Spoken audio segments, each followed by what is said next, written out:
March 27th, 2000. The air smelled like burning money and suffocating greed. That year, one ticker symbol ruled the world. Everyone told you, if you didn't own it, you were a fool. Everyone swore, if you sold it, you were a maniac. It was the backbone of the internet, the oxygen of the digital world. Wall Street analysts promised you, its margins were perfect. Its moat was wider than God's. Its stock price? It would never, ever go down. It was the most valuable company on earth. It looked invincible. Its name was Cisco Systems. Then, in just 12 months, $430 billion of wealth evaporated. Those who bought at the top never broke even until the day they died. You think I'm talking about history? No. Look at this chart. History doesn't repeat itself, but right now, it is screaming. I am the data verdict. Today, we are not talking about a success story. We are talking about the sound of a $3 trillion bubble popping. Let's look at the beast in the room. 90% market share, 75% gross margins. These numbers, they aren't just good. They are mythological. It is a monopoly so absolute, it makes Standard Oil look like a lemonade stand. But here is the dirty secret Wall Street won't tell you on CNBC. Perfection is the beginning of the end. When you own everything, the only place left to go is down. There is a metric called the CAPE ratio. It doesn't care about the hype. It doesn't care about AI buzzwords. It measures long-term, inflation-adjusted reality.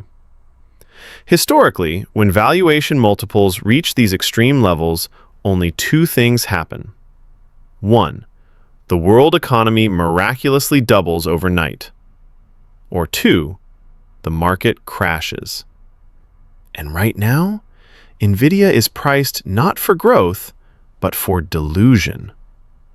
The current stock price is built on one fragile assumption, that Microsoft, Google, and Meta will continue to burn $50 billion a year on chips forever. Even if they aren't making a profit from AI, even if their shareholders start to revolt. The market assumes the party never ends. But if that spending slows down by even 1%, the stock doesn't just dip, it falls, like an elevator with the cable cut. This is what we call technically overbought. Everyone who wants to buy has already bought. And that means the only people left in the room are the sellers. To execute on this data, you need institutional-grade tools. I use Interactive Brokers for global market access and the industry's lowest costs. The professional link is in the description. If Nvidia's insane valuation is the gunpowder, then the spark, it didn't come from Silicon Valley. It came from the East. DeepSeek. In early 2026, they didn't just release a new model, they broke the unwritten rule of the AI gold rush. For years, Jensen Huang's pitch was simple. If you want to join the AI club, you have to pay the toll. And the toll was billions of dollars in H100 GPUs. Nvidia was the gatekeeper. But DeepSeek proved a terrifying truth. You do not need brute force to build superintelligence. You just need smarter math. They achieved GPT-5 level performance for a fraction of the cost using a fraction of the chips. Do you remember the day their research paper dropped? Do you remember what happened to semiconductor stocks? They convulsed. Why? Because Wall Street suddenly realized the emperor might not be wearing any clothes. If AI algorithms become 10 times more efficient, that means the world needs 10 times less hardware. Nvidia's entire trillion-dollar thesis is built on the belief that the demand for compute is infinite. But efficiency kills infinite demand. The gatekeeper no longer has a gate to guard. And it gets worse. We are moving out of the training phase of AI and into the inference phase, Training is building the brain. That requires Nvidia's massive power. But inference is using the brain, running ChatGPT on your phone, generating an image on your laptop. You don't need a Ferrari engine to go grocery shopping, and you don't need a $30,000 H100 for daily inference. The market is shifting toward cheaper, specialized, efficient chips. And that is a market Nvidia does not dominate. But the final nail in the coffin, the real knife in the back, comes from Nvidia's own best friends: Google, Amazon, Microsoft, Meta. Together, they account for nearly half of Nvidia's revenue. They are the whales, and they are tired. Tired of the Nvidia tax, tired of the supply shortages, tired of begging Jensen for chips.